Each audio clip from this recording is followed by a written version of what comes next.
This is an examination of the hidden human condition. This is the Hidden Killers Podcast with Tony Bruschi. A 60-year-old former Virginia police officer sentenced to life imprisonment. Why? What did he do? This 60-year-old former Virginia police officer for the brutal murders of his wife and stepdaughter. On Friday, Henrico County Circuit Court judge sentenced Richard C. Crowder to 100 years in prison for the 2022 killing of 53-year-old Diane Crowder and 35-year-old Carrie Szaksz. Crowder had pled guilty to 2 counts of first-degree murder earlier this year. The judge handed down Crowder a 50-year sentence for each murder to be served consecutively. Additionally, Crowder received another 50 years for 2 counts of attempted aggravated murder of law enforcement officers, making his total sentence 150 years. The additional charges stem from an hours-long standoff during which Crowder first fired at his former colleagues who were responding to the scene. The incident occurred in July of 2022 when Diane Crowder was moving out of the home she shared with Richard Crowder, located about 11 miles southeast of Richmond, Virginia. As Diane and her daughter Carrie were outside supervising the move, Richard Crowder arrived armed with a handgun and opened fire, killing both women. Henrico County Commonwealth Attorney Shannon Taylor detailed the harrowing events, explaining that Diane Crowder had been in the process of leaving her husband and had hired movers to assist. The situation escalated when Richard Crowder, described as drunk and agitated by the movers, began shooting. During the sentencing, the presiding judge remarked that Crowder's actions represented a profound betrayal of his oaths as a former police officer, emphasizing the gravity of the case. The judge's words echoed that sentiment of many, noting that this case was unforgettable due to its sheer brutality. Witnesses from the moving company described a tense atmosphere before the shooting. They reported hearing screaming, yelling, and gunshots, prompting them to escape by leaping from a second-story window. One mover sustained injuries during the escape. Crowder then barricaded himself inside the home, leading to a 9-hour standoff with police, during which he fired multiple shots at responding officers. One of the movers expressed relief having escaped, acknowledging the peril they had faced had they remained inside. My God. That is so horrific. And this is what I don't understand people like this. I'm sure he was drunk.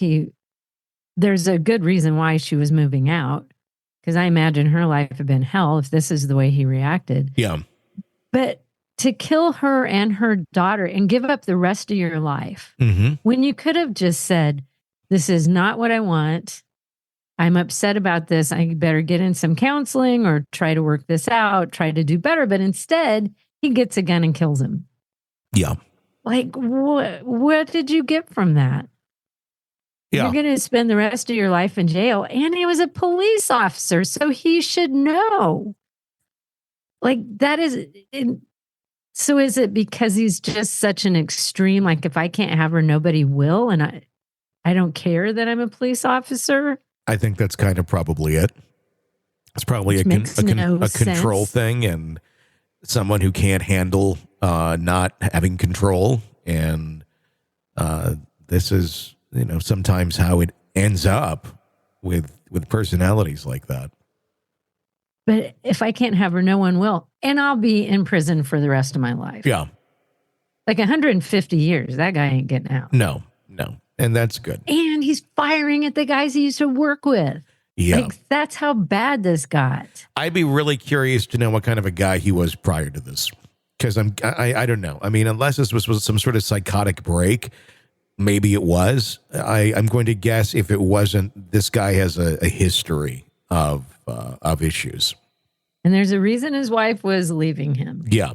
So it just makes me think, but what about these poor movers? They just got hired to do a job. They're in the house upstairs packing some stuff up, and then that happens. They had to jump out of a second-story window. I got to guess that there's a lot of movers who have a lot of stories. It's got to be an interesting one to work in. I never really thought about that till this story, but you're right. Yeah. And I've had some interesting moves but nothing like that I was doing, but just bad movers that were breaking shit. But I bet they come across a lot of, things where the families breaking up, or there's some sort of turmoil and they got to get the things out. And that's got to happen semi-frequently, I would imagine. Yeah. I wonder how bad it gets sometimes, or like, what's the policy? Like, where you say, okay, we're out, like any, where do you walk the line and for your own safety, say, I'm not going to be here anymore. And I hope they offered them some serious counseling, because could you imagine just going to a job and 2 people were killed and then you have to jump out of a window for your own safety? Like, what this guy put everybody through. Yeah. He could have killed a lot more people. Like, he was totally unhinged because his wife was leaving him. And I'm going to guess his wife was leaving him for a very good reason. Without a doubt. Like I said, I'd like to know more about his demeanor in life prior to this, because I think that would tell us quite a bit as to how he got from point A to point Z. Want to listen ad-free? Want advanced access to all of our interviews before anyone else? Become a True Crime Today Premium Plus subscriber on Apple Podcasts. You get every episode commercial-free, so you can binge on true crime until you can binge no more. Search True Crime Today Premium Plus on Apple Podcasts now, or go to our podcast page and sign up now. More of the Hidden Killers podcast next.